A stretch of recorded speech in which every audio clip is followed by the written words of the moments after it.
Salut à tous, la team Mawel, au même show pour Lyon, Fan TV. Très heureux les gars de vous retrouver pour une nouvelle vidéo. J'espère que vous allez bien. C'est bientôt la fin de semaine, c'est bientôt le prochain match de l'Olympique Lyonnais contre le Stade Rennais de l'inébranlable, quoique Pep Genesio, puisqu'il est en difficulté, Bruno Genesio du côté de Rennes, mais rien comparé à l'Olympique Lyonnais. Ça sera un match dimanche à 17h. On va jouer, oui, un dimanche à 17h, ça ne nous était pas arrivé depuis très longtemps. Merci en tout cas de votre fidélité malgré la situation catastrophique de notre club. Merci beaucoup à vous, suiveurs. Vraiment, vous êtes plus de 17 280 et des brouettes, je crois. Donc c'est déjà énorme pour le dernier de Ligue 1. Merci à vous tous. Vraiment, pour ceux qui ne sont pas abonnés, n'hésitez pas, surtout pas, à vous abonner. Ça fait toujours extrêmement plaisir. Ça fait aussi partie du référencement de cette chaîne. Aider au référencement maximum de cette chaîne, malgré tous les problèmes que nous rencontrons en ce moment. Voilà. Donc ça, c'est un petit préambule. Vous savez que j'aime bien m'étaler sur mes préambules. Le sujet de la vidéo, vous l'avez vu dans le titre, c'est cette décision honteuse, mais ça vous me le direz aussi en commentaire, honteuse de la LFP concernant le match OL-OM, plutôt OM-OL, puisque, eh bien, non seulement on sait qu'il se rejouera le 6 décembre, mais il se rejouera, pas à huis clos du tout, il se rejouera au Stade Vélodrome, avec du public. Et surtout, cerise sur le gâteau, aucune sanction n'est prononcé à l'encontre de l'Olympique de Marseille. Effroi du côté de l'Olympique Lyonnais, de ses supporters. Moi, j'ai vu un petit peu des messages, même sur notre chaîne YouTube, il y a quelques messages dans ce sens-là, qui parlent de honte. Une honte. L'OL s'estime choqué dans un communiqué. Il y a eu beaucoup de communiqués cette saison. Il y en a certains qui disent plus de communiquer que de points. C'est exactement la réalité. Choqué, certains se disent, l'OL se dit choqué et va faire appel de cette décision parce que c'est vrai, on a de quoi vraiment bondir parce qu'on a eu, je le rappelle, un coach qui a été sévèrement blessé, qui aurait pu mourir, qui aurait pu surtout perdre un œil. On a eu des membres du staff blessés, on a eu un quart de supporters attaqués, pareil, il doit y avoir des supporters blessés à l'intérieur. Et la préfecture a indiqué à la LFP que le match se déroulerait dans des conditions optimales. Ils ont été rassurés par ce que leur a dit la préfecture des Bouches-du-Rhône en disant que la rencontre pouvait se dérouler de la meilleure manière qui soit. Eh bien, écoutez, encore une fois, je trouve que la LFP n'est pas au niveau en termes de sanctions. Alors certains disent, oui, c'est à l'extérieur du stade, donc il n'y a aucune raison que l'Olympique de Marseille soit sanctionné. On peut le comprendre, c'est pas à l'intérieur du stade. Quand la bouteille avait été jetée sur Dimitri Payet, c'était à l'intérieur du stade et l'OL avait été significativement sanctionné. Là, ce ne sera pas le cas parce que c'est à l'extérieur du stade, c'est à 500 mètres du stade. Ce sont les supporters marseillais qui ont caillassé les bus lyonnais. Mais voilà, comme ce n'est pas au Vélodrome, il n'y a pas de souci. Eh bien écoutez, alors pas de souci, on va jouer ce match le 6 décembre dans les mêmes conditions qu'il y aura eu au match aller, c'est-à-dire avec du public, avec, je l'imagine, un petit peu plus de force de police et peut-être une escorte un peu plus particulière de nos bus plutôt. Mais quelle est l'image et surtout quel est le message qu'envoie aujourd'hui la LFP au football, aux pseudo-supporters hooligans qui agressent les équipes adverses? C'est quoi le message? Je vous pose la question, ne soyons pas démagogiques. Ah il n'y a pas de sanction, recommençons. Pas de souci, on va faire des guet-apens en attendant l'équipe adverse. Donc ça montre encore une nouvelle fois qu'on n'arrive pas, et ça je suis d'accord avec beaucoup d'entre vous, à avoir de la fermeté par rapport à des actes qui sont odieux, par rapport à des actes qui sont inqualifiables, des actes qui auraient pu être extrêmement graves. Donc il n'y a pas eu de mort, donc tout va bien. C'est toujours ça le curseur finalement. C'est est-ce qu'il y aura un mort? Il n'y a pas de mort. Bon bah tant mieux, tant pis. J'en sais rien ce qu'on peut dire, tant pis. Bah, on continuons comme si de rien n'était. On va essayer de faire un petit peu mieux en termes de sécurité pour les bus lors du 6 décembre prochain.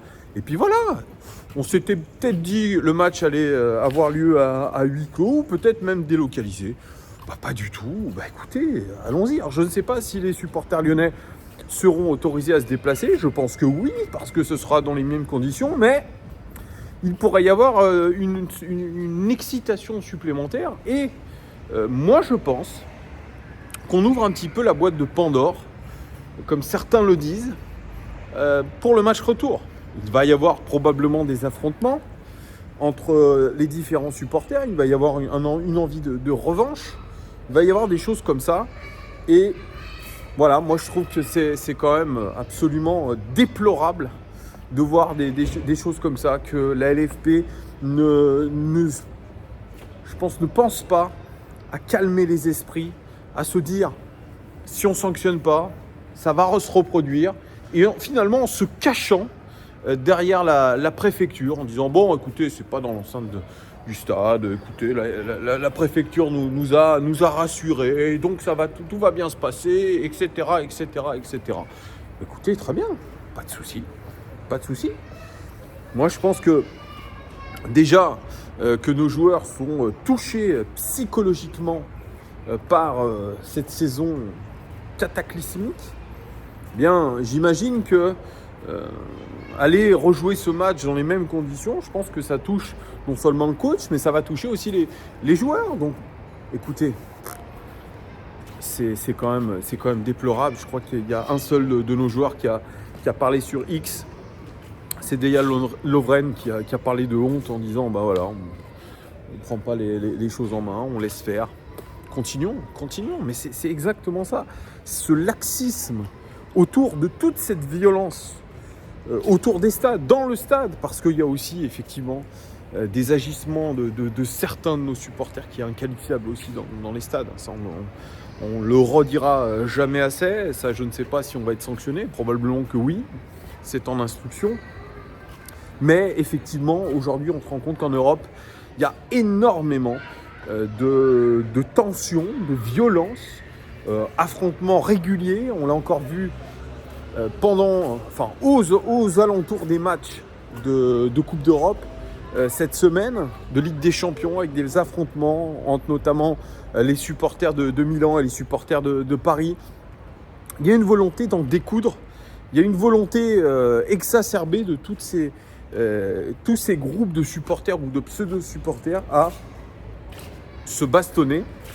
Alors, est-ce que c'est alimenté par un contexte international de guerre? Je ne sais pas. Est-ce qu'il y en a certains qui ont envie de vraiment de se sentir viril ou je ne sais quoi, mais en tout cas, c'est absolument ridicule. Moi, je n'ai pas vraiment de mots pour qualifier tout ça.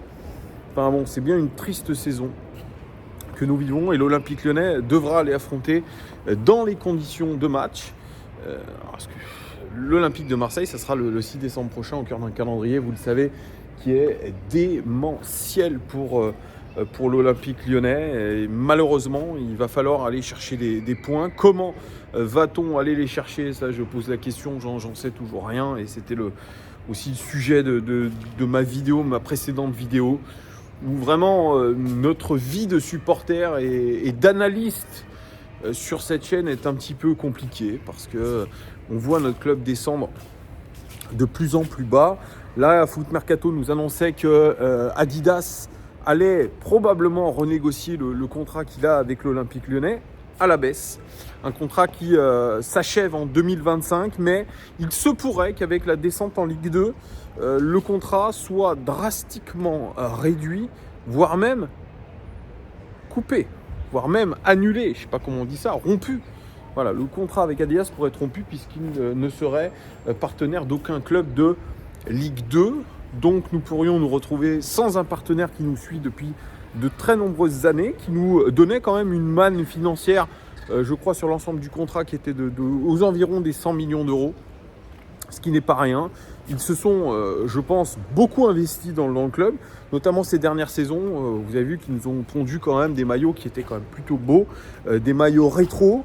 On a eu un maillot qui a été ressorti, le maillot de 95. Donc Adidas s'est vraiment investi auprès de l'Olympique Lyonnais comme un club premium. Et aujourd'hui, le fait que l'OL soit dans une situation dramatique fait qu'on pourrait perdre aujourd'hui un équipementier historique.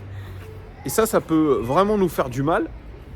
Preuve un petit peu du déclassement de l'Olympique Lyonnais, mais il n'y aurait pas que Adidas, très sincèrement, qui, je pense, réduirait drastiquement son montant. Bon, il faut penser aussi à Groupama, qui, selon aussi, pareil, le classement et le fait que l'Olympique Lyonnais soit en Ligue 1 ou en Ligue 2, bien, réduirait le montant de son partenariat. Je ne vous parle même pas aussi de Fly Emirates, qui aussi devrait drastiquement réduire aujourd'hui le montant de son partenariat avec l'Olympique Lyonnais. Donc ça pourrait être une véritable catastrophe industrielle, une descente en Ligue 2. Et je pense que les marques, les partenaires, les sponsors de l'Olympique Lyonnais s'y préparent et sont déjà en train peut-être de renégocier tout ça avec le club. Ça sera vraiment à surveiller de très très près parce que ça pourrait faire très mal au porte-monnaie. Voilà, n'hésitez pas à commenter cette vidéo. Dites-moi ce que vous pensez de la décision de la LFP dans les commentaires. Je lis évidemment tous les commentaires. Merci en tout cas encore une nouvelle fois de votre fidélité. Je vous souhaite une très bonne journée, très bonne soirée, très bonne nuit. Je ne sais pas à quelle heure vous me regarderez, mais à très très vite. Ciao!